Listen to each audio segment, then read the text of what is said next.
Muy bien, queridos, vamos a continuar adelante con la serie que estamos tocando estos últimos meses y que tiene que ver con el libro de los Hechos.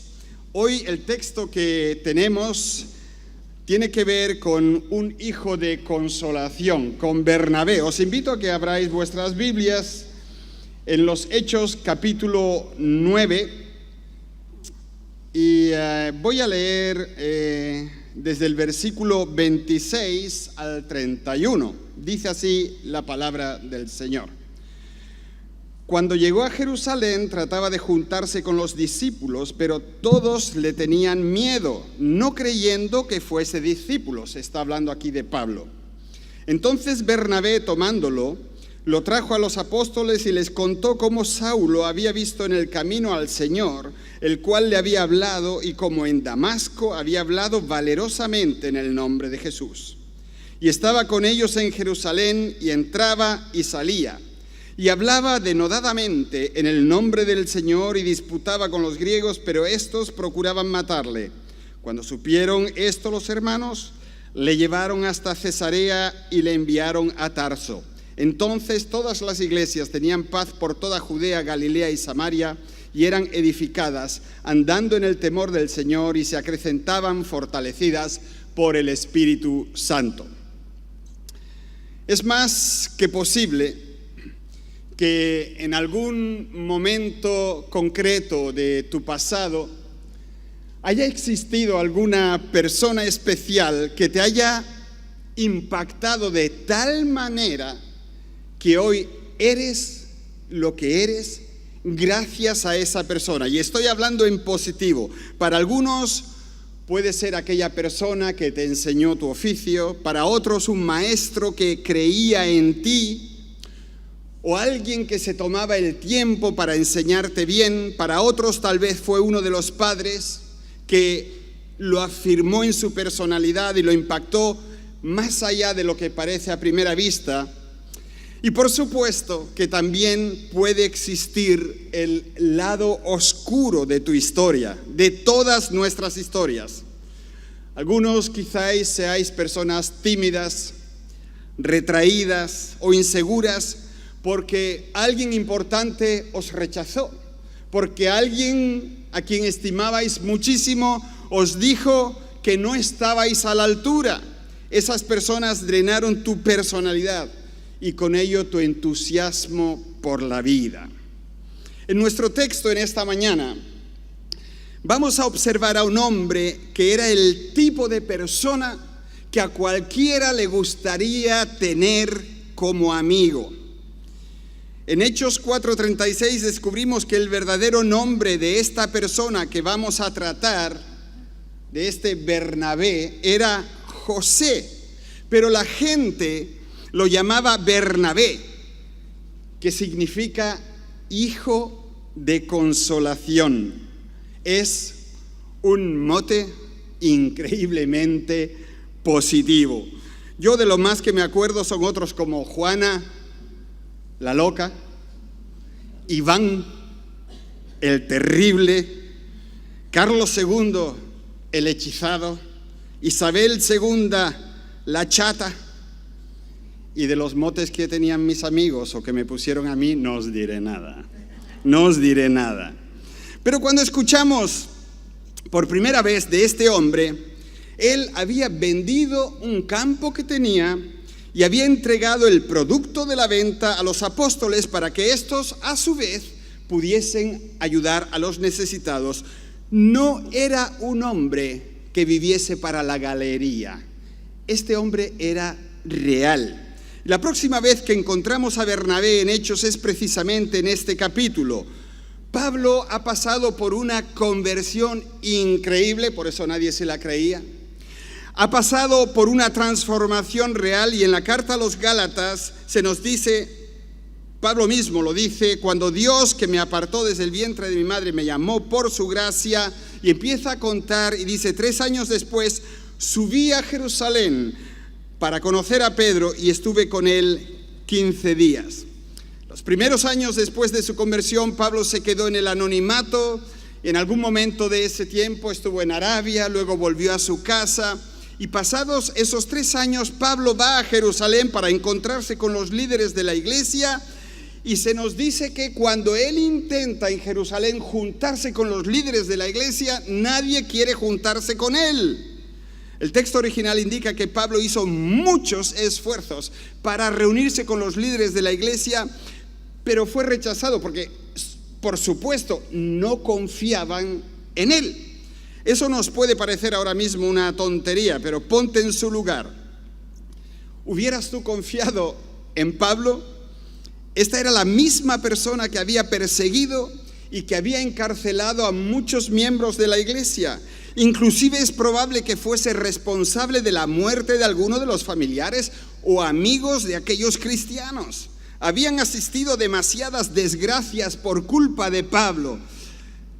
Nosotros sabemos que él era un hombre transformado desde sus raíces, un hombre redimido, pero su pasado estaba proyectando una tremenda sombra sobre su vida. Y precisamente ahí es cuando nuestro amigo Bernabé entra en la historia. En Hechos 9:27 leemos ese pero que lo cambia todo. Pero Bernabé lo tomó y lo presentó a los apóstoles. Bernabé se presentó ante los discípulos y a los líderes de la iglesia y puso su propia reputación en juego y dio la cara por Pablo. Bernabé introdujo a aquel hombre a Pedro y a Santiago, y debido a esta intervención de Bernabé, Pablo fue recibido en la comunidad de creyentes y allí se quedó durante un par de semanas y luego volvió a Tarso. Mirad, este hombre Bernabé aparece toda una serie de veces en los Hechos de los Apóstoles. En Hechos 11 lo envían para entrenar a otros cristianos a Antioquía. Luego, más adelante, él va a Tarso para buscar a Pablo. En el capítulo 13 se nos dice que realiza un primer gran viaje misionero con Pablo. Más adelante, él se echa a un lado y deja que Pablo dirija aquel viaje, y más adelante incluso él discute con Pablo para proteger a un joven cristiano. Bernabé fue por excelencia el hijo de consolación, y la palabra consolar significa tanto como alentar, generar valor en, y lo opuesto a una persona así es alguien que te desanima, que te descalifica. Y yo no quiero ver manos alzadas ahora, pero es una de las cosas que más sucede en los matrimonios e incluso en las relaciones padres-hijos, hijos-padres. Una descalificación. Tú no me sirves, se acabó. Ya está bien, no te aguanto más, no das la talla, no eres una buena madre, no eres un buen padre, y un largo etcétera. Estamos hasta aquí de descalificaciones. Y queridos, cada vez que se nos maldice, se dice una palabra mala sobre nosotros, eso es algo que te drena, que te seca el valor, el coraje, las ganas de vivir. Cualquiera de nosotros recaba o recarga energía de aquellos que alientan y nos vaciamos por aquellos que nos desaniman. Bernabé espoleó, animó, consoló a otros. Él fue un verdadero punto de recarga. Eso es lo que definía su vida, su tarea, su llamado, su propósito y su personalidad. Estar cerca de él era sentirse bien, arropado y seguro. Y queridos, yo creo que necesitamos personas así. Y los necesitamos mucho más de lo que creemos. Ahora, claro, para estimular a una persona nosotros tenemos que saber qué significa eso. Estimular o animar a lo Bernabé, digamos. No sé si te has fijado que la palabra castellana animar tiene sus raíces en ánima o en alma. Animar es dar vida. Animar es tocar el alma de alguien y enseñarlo a volar. Es una necesidad existencial. Es lo que más necesita una persona hoy en día. Que alguien te descubra y te diga: mira que vales, ¿eh? Díselo a quien está a tu lado. Mira que vales, ¿eh? ¿Eh? Es verdad. Gente valiosa, gente que Dios ha buscado, gente que Dios ha capacitado, personas preciosas en sus manos, una creación de Él, una manufactura divina. Mira que vales, Yair. Mira que vales. Tú también, aunque seas solo su hermano. Mira que vales. Queridos, cuando nosotros buscamos en la Biblia y decimos, bueno, ¿cómo puedo yo animar a una persona? ¿Cómo puedo serle de bendición? ¿Cómo puedo hacer que se sienta bien, que avance, que crezca, en vez de hundirlo? Yo os invito a que lo primero que hagáis es que alentéis al otro recordándole las promesas de Dios. Yo creo que eso es lo primero, y hacerlo mutuamente es mejor.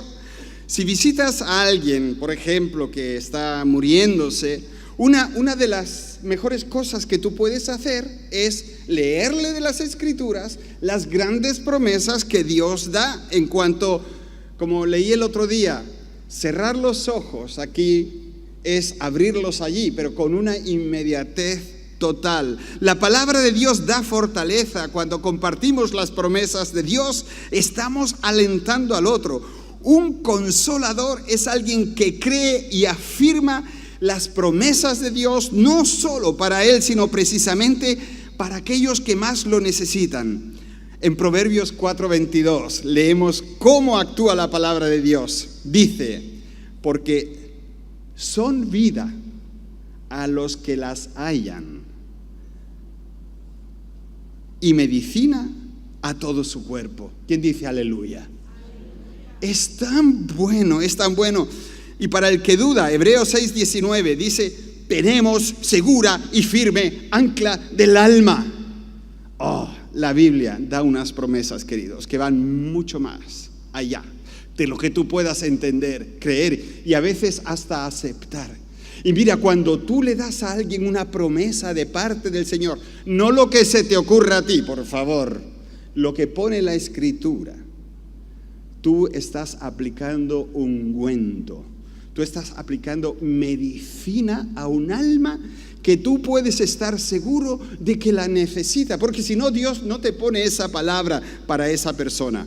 Yo no sé si tú puedes escuchar a Bernabé diciéndole a Pablo: Pablo, confía en el Señor y no te apoyes en tu propia prudencia, y Dios guiará tus pasos. Quizás Pablo se sintió como alguien que nadie podía aceptar jamás, rechazado, pero duramente rechazado, y Bernabé tuvo que recordarle que Jesús dijo: a cualquiera que me reciba, yo le doy el privilegio de ser hijo de Dios. Y Bernabé le dice: Pablo, tranquilo, no importa, Jesús no te ha rechazado, Jesús te tiene en sus manos. Y Pablo tuvo que tomar aquella medicina. Queridos, las promesas de Dios son algo concluso, inapelable, inalterable. Apuesto que Bernabé también alentó a los demás creyentes con las variadas promesas de Dios. Les recordó el toque transformador de Jesús, les recordó las promesas del Señor con respecto a los perdidos, a los necesitados, a los quebrantados, a los tristes y a los desesperados. Era un hijo de consolación. Nadie le decía cabeza cuadrada, nadie le decía cara de caballo, nadie le decía derrochador. La gente le decía hijo de consolación, Bernabé. Y ese mote tan precioso hizo su nombre, hizo su vida. Y él no se llevó ese nombre por Pablo, ya lo tenía. Y yo estoy seguro de que este hombre a cada paso le recordaba a los demás la gracia y el poder de Dios, que era suficiente para salvar incluso a Saulo de Tarso. Queridos, hay promesas y por lo tanto hay esperanza, ánimo. Hay promesas en cuanto a la oración, hay promesas en cuanto a la educación, hay problemas. ¡Ay, Señor! Esto ha sido Freud. Hay promesas en cuanto al matrimonio. ¿Por qué dije problemas? ¿En qué estaría pensando? Hay promesas en cuanto a la familia. Hay promesas, hay promesas. Hay algo que nos rodea. Yo estoy seguro que este hombre no repartió promesas de su propia cosecha, como muchos predicadores de hoy en día. No les prometió salud, bienestar, riquezas, ni felicidad temporal, porque eso no lo vivió ninguno de ellos. Él se ciñó a la palabra. Y queridos, cuando tú le des a alguien una promesa de parte del Señor, cíñete a la palabra, porque si no, lo que estás haciendo es repartiendo ciencia ficción pseudo-cristiana. Y de eso hay mogollones. ¿De acuerdo? En segundo lugar, nosotros alentamos cuando nos tomamos tiempo para acompañar a alguien que se encuentra solo, que está aislado. Bernabé se tomó el tiempo para estar con Pablo cuando nadie más quería manchar su reputación ni poner en juego su vida. Él se arriesgó. Tal vez hayas tenido una experiencia o esa experiencia, hiciste algo estúpido. ¿Quién de vosotros ha hecho alguna vez algo estúpido? ¿Nada más que la mitad? Ah, bueno, ya, de acuerdo, vale. Es que algunos necesitan más tiempo para... Quizás un día cometiste un pecado de los gordos, es decir, de los que tienen mucha repercusión. Y las personas que tú pensabas que eran tus amigos te abandonan. Puede que ni siquiera haya sido un momento en el que hiciste algo malo. Puede ser que tú estuvieses pasando en un momento concreto por algo muy difícil. El paro, eso amarga a mucha gente. El divorcio, dificultades reales. Quizás alguien al que amabas murió, tal vez te diagnosticaron una enfermedad, tal vez un miembro de tu familia se metió en problemas. Y notaste como que algunas personas te abandonaron o se retiraron de ti en ese momento. Y sabes, no es porque te rechazaran, aunque tú lo hayas sentido así, sino porque no sabían qué decir, no sabían qué hacer en una situación así. Eso es son asuntos a veces que superan a los demás, que les son muy incómodas. Pero el consolador que te dio aliento fue aquella persona que se quedó a tu lado. Fue quien estuvo contigo. Y sabéis, amados, cuando yo digo el consolador, ¿qué os viene a la cabeza? El Espíritu Santo, ¿verdad? Pero la cuestión es que no todo lo hace el Espíritu Santo. El Espíritu Santo vive en nosotros para impulsarnos a que hagamos también su obra, ¿de acuerdo? Entonces, es muy fuerte que el Espíritu Santo se llame Paracletos, se llame Consolador. ¿Por qué? ¿Por qué creéis vosotros que el Espíritu Santo se llama Consolador? Pues porque es necesario. Es necesario que consuele. Es muy fuerte que Él también nos digne con esa tarea de que nosotros podamos consolar a otros. Mirad, yo he visto en más de una familia el siguiente ejemplo. Una mujer se siente sobrecargada, agotada por la enfermedad de su padre o de su esposo. A medida que a él le va resultando cada vez más difícil entender lo que otros dicen o lo que está pasando, porque el Alzheimer le está pegando fuerte o la demencia senil se está quedando con él, esa mujer que lo tiene que cuidar se frustra cada vez más. ¿De dónde saca su fuerza? ¿Del Espíritu Santo? Y una morcilla. De eso nada. Saca la fuerza de aquellas personas que se quedan a su lado, de aquella hija que lleva a su padre al médico y lo trae y le da a la madre 2 horas de libertad, sustrae la fuerza de aquel amigo que va a jugar a las cartas con él. Gana sus fuerzas de esas cosas sencillas, de aquel otro que se lo lleva a la bolera o solo a pasear, que le quitan la carga a esa mujer y de esa forma le dan ánimo, consuelo y coraje para que aguante un poco más. Estos son consoladores reales.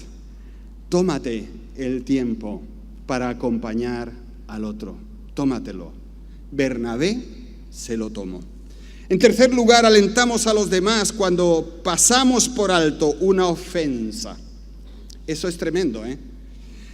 Bernabé ignoró las ofensas y los terribles pecados que Pablo había cometido. Él perdonó en su corazón a Pablo aquellos ataques que él había causado contra la iglesia.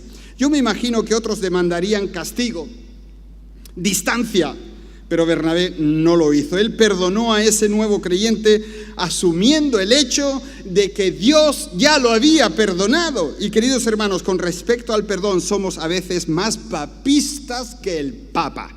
Venga, una frase que yo quiero que no olvidéis. A veces, decidlo conmigo, a veces soy más papista que el Papa.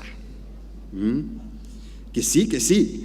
Si Dios nos ha perdonado a nosotros y a los otros, ¿qué o quién nos da derecho a apartar a la gente que han pecado y se han arrepentido de nuestras vidas? ¿Quién nos da el derecho para seguir condenándolos? ¿Quién nos da el derecho a seguir recordando lo que pasó y poniéndolo sobre la mesa una y otra vez? ¿Quién nos da el derecho? ¿De dónde sacamos esa arrogancia de ponernos por encima de Dios? Si hubo un pecado y hubo arrepentimiento, se finí, se acabó, ya está. El mismísimo Señor Jesucristo nos dice algo en cuanto a juzgar y condenar. En el Mateo 7 leemos: porque con el juicio con que juzgáis, y con la medida con que medís, os será medido. O en Lucas 6:37, no juzguéis y no seréis juzgados. No condenéis y no seréis condenados. Perdonad y seréis perdonados. Lo que yo deseo para mí, pero también para vosotros, es que seamos agentes de consolación. Se cuenta la historia de una iglesia rural, de un pequeño pueblo, de lo que llegó a ser la antigua Yugoslavia. Un monaguillo que estaba ayudando al sacerdote, estamos hablando de una zona ortodoxa, en la misa del domingo, pues dejó caer accidentalmente la copa de vino. El sacerdote del pueblo le dio una bofetada bien fuerte y le gritó: aléjate del altar y no vuelvas. ¿Sabéis quién era ese monaguillo? Los que sabéis de historia me acompañaréis. Tito, que se convirtió en el fundador de Yugoslavia y un dictador muy rígido. En la catedral de otra gran ciudad, un monaguillo que ayudaba al obispo en la misa del domingo dejó caer accidentalmente la copa de vino, exactamente la misma situación. Pero con un brillo cálido en sus ojos, el obispo le susurró con suavidad: algún día tú vas a servir a Dios. Y ese niño creció y se convirtió en arzobispo de esa iglesia. Queridos, el perdón, dar aquello que nosotros ya hemos obtenido. Cuando perdonamos, cuando animamos, cuando consolamos, levantamos al otro de una forma maravillosa. Hay un versículo precioso en Proverbios 19:11 que dice: la discreción del hombre le hace lento para la ira y su gloria es pasar por alto una ofensa. Cuando perdonamos una ofensa, un error, un fallo, le damos al otro el ánimo necesario para comenzar de nuevo. La razón no es la que gana las discusiones, sino el perdón de una ofensa. La dureza no genera blandura, sino que profundiza la herida. Perdona, porque tú has sido perdonado. Perdona. También la Biblia nos habla de que un motivador, un consolador, siempre subraya el hecho de la importancia del otro. Bernabé se tomó el tiempo necesario para que Pablo experimentara eso. Bernabé colocó a Pablo en posiciones de servicio y de importancia. Hizo que Pablo entendiera que él mismo era un hombre valioso y valorado. Preparando esto, leí de un ejemplo de una camarera que estaba anotando el pedido a una pareja en la mesa. La madre pide, el padre pide, el hermano mayor pide y luego le toca al niño pedir. Y la camarera está allí para apuntar. Y entonces el niño dice, quiero un perrito caliente, ¿no? Los padres gritaron casi al unísono, nada de perritos calientes. Y la madre siguió hablando, tráigale patatas con carne estofada y verduras. La camarera ni escuchaba. Dirigiéndose al niño, le dice, ¿y cómo quieres tú el perrito caliente? El niño se asombró y dice, con ketchup, con un montón de ketchup. Y lo acompañaré con un vaso de leche. La camarera se lo escribe y dice, marchando. Se alejó de la mesa, los padres asombrados, y el niño, cuando la ve irse, se vuelve hacia sus padres y les dice, asombrado y alegre, dice, ¿sabéis qué? Ella piensa que existo, ella piensa que existo. ¿Te das cuenta cuánta gente hay que se siente así? A lo mejor te estás acostando con ella o con él. Creen que su opinión no importa. Creen que no cuentan para nada. Se sienten absolutamente insignificantes y llegan a pensar que no tienen nada que ofrecer al mundo. Cuando alguien realmente escucha a personas que los animan y toman en serio, vuelven a la vida, se desatan. Yo he visto eso en varias vidas que parecían normalitas, pero que de repente desarrollan una potencialidad inesperada. A mí mismo me ha pasado. Y nuestra iglesia está para eso. Nuestro matrimonio está para eso. Nuestra paternidad está para eso. Nuestra amistad está para eso. Insuflar vida, animar, alentar. Dile a quien está a tu lado, eres maravillosa o maravilloso, dependiendo.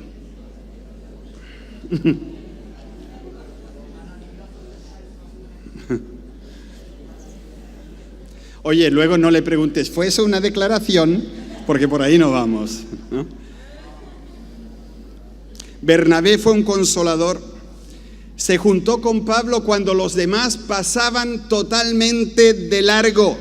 Así descubrió su potencial mientras que otros ni se dieron cuenta. Trató a Pablo como lo que era, un hijo de Dios, un proyecto de Dios, y los otros lo veían como el hijo del diablo. Bernabé era el tipo de amigo, repito, que a todos nosotros nos encantaría tener.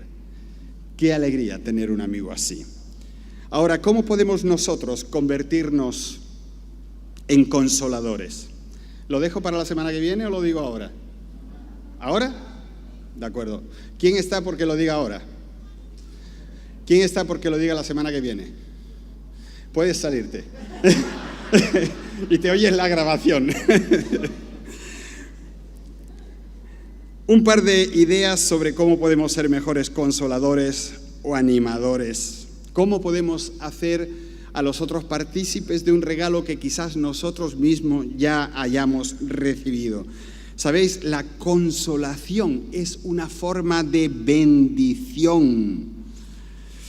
Lo primero que debemos de hacer es tener una visión clara de nosotros mismos, de lo que sentimos, de cómo reaccionamos a lo que escuchamos. Debemos darnos cuenta de lo valiosa que es para nosotros una palabra alentadora. Necesitamos pensar cómo las palabras de otros nos han ayudado a avanzar en momentos difíciles y de cómo pueden ayudarnos a superar un error de los malos de verdad. Hemos de recordar cómo una buena palabra puede estimularnos más que una bebida energizante, incluso o precisamente cuando estamos cansados y agotados. Cuando nos demos cuenta de cuánto significan estas cosas para nosotros, estaremos ansiosos de extender esa gracia a los demás. Si una palabra te ha sido de bendición, dásela a otros también. Yo soy personalmente una persona muy afortunada, porque siempre que lo he necesitado de verdad, Dios ha enviado a alguien para alentarme y animarme.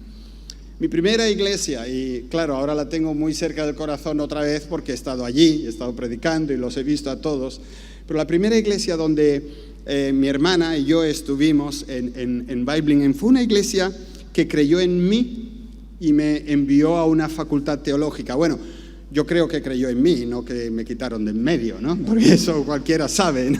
No, creyeron en mí y me enviaron a una facultad. Mi esposa se ha sacrificado muchísimo para permitirme seguir estudiando y servir al Señor de la manera en que yo creía la mejor manera.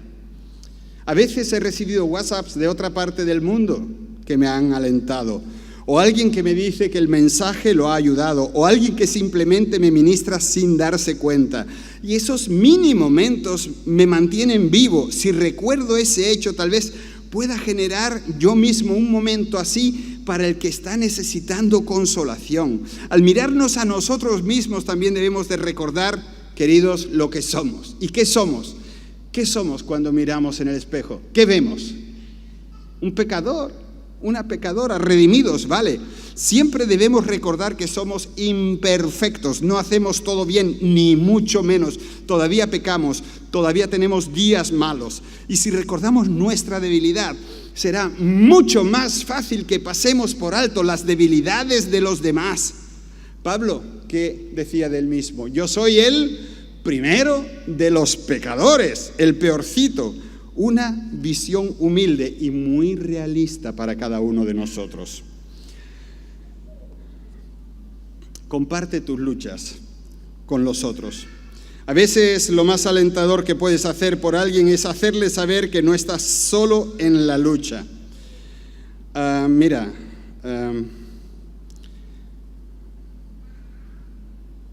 veces algún cristiano ha venido a mí y me ha explicado que le resulta difícil orar, tomarse un tiempo durante el día para estar en comunión con el Señor, y se creen cristianos de tercera división. Entonces yo les digo, mira, a mí también me cuesta orar.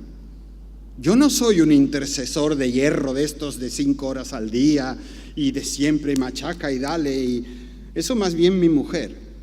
Yo no. Ah, ¿de verdad tú eres también de tercera división? Digo, no, soy de primera. Pero ese no es mi don. Esa no es mi capacidad. Y gracias a Dios que en la iglesia hay intercesores que lo hacen. Y entonces a la persona se le cae, en Canarias decimos un tonique. Es decir, una gran piedra se le cae y dice, ¡ay, qué bueno! El pastor tampoco ora demasiado. ¡Qué alivio! Si a él no lo condenan, a mí tampoco. Más o menos así funciona la forma. Tú tienes luchas y no estás solo, no estás sola. Mira al pastor, probablemente tiene todas las mismas luchas que tú. No estás solo. Por eso, cuando alguien piensa mal de sí, que comparta con el otro, y probablemente va a quedarse asombrado y muy consolado cuando el otro le diga, mira, yo he tenido ese problema y he tenido que hacer esto, aquello y lo demás allá, y Dios me ha ayudado. Trata de destacar lo positivo mientras estás pasando por alto lo negativo. Parece que somos muy buenos, y yo lo soy, si no preguntadle a mi mujer, para poner de relieve las cosas que no nos parecen que están bien, lo que es negativo. Y yo te sugiero que intentes pillar a alguien haciendo algo positivo.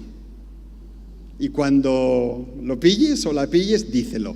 Anda, pillín, te he cogido con esto y con lo otro. Pero algo positivo. Lo negativo está a la vista.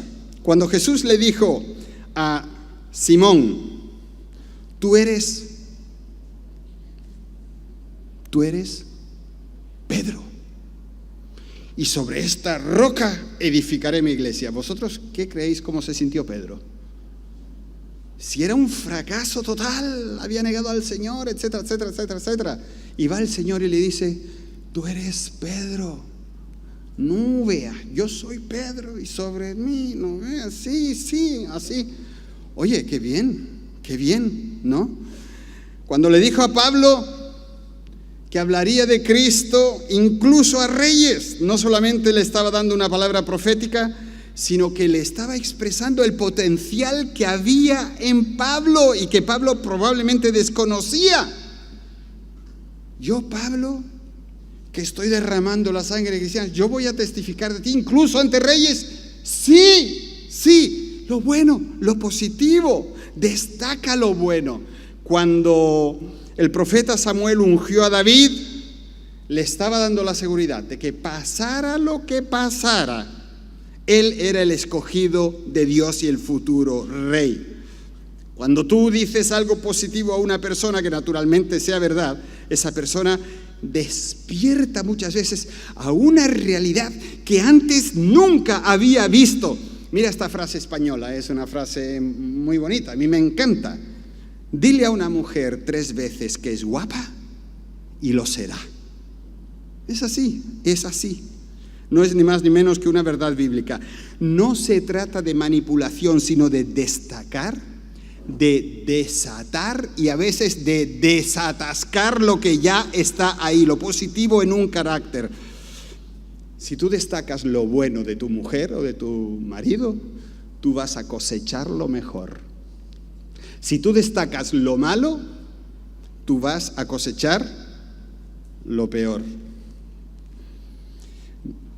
Todos podemos hacer esto. De hecho, como seguidores de Cristo tenemos todos los motivos del mundo para animar a las personas que nos rodean. ¿Dónde hubiera llegado el apóstol Pablo si Bernabé no hubiese entrado en su vida? La verdad no lo sabemos, pero ¿habría sido aceptado por los líderes de la iglesia?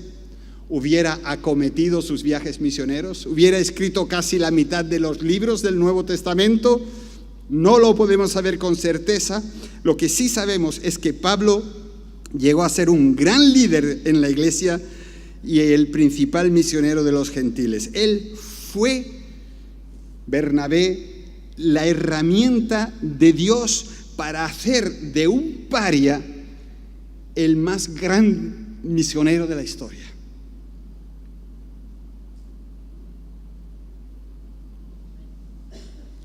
Yo creo, y esto va dirigido a los padres, que nosotros tenemos ahí una responsabilidad especial. No debemos de mentirle a nuestros hijos, no mentirles, porque cuando te llega con 8 suspensas a final de curso, tú no le vas a decir, tú te vas a sacar el Nobel.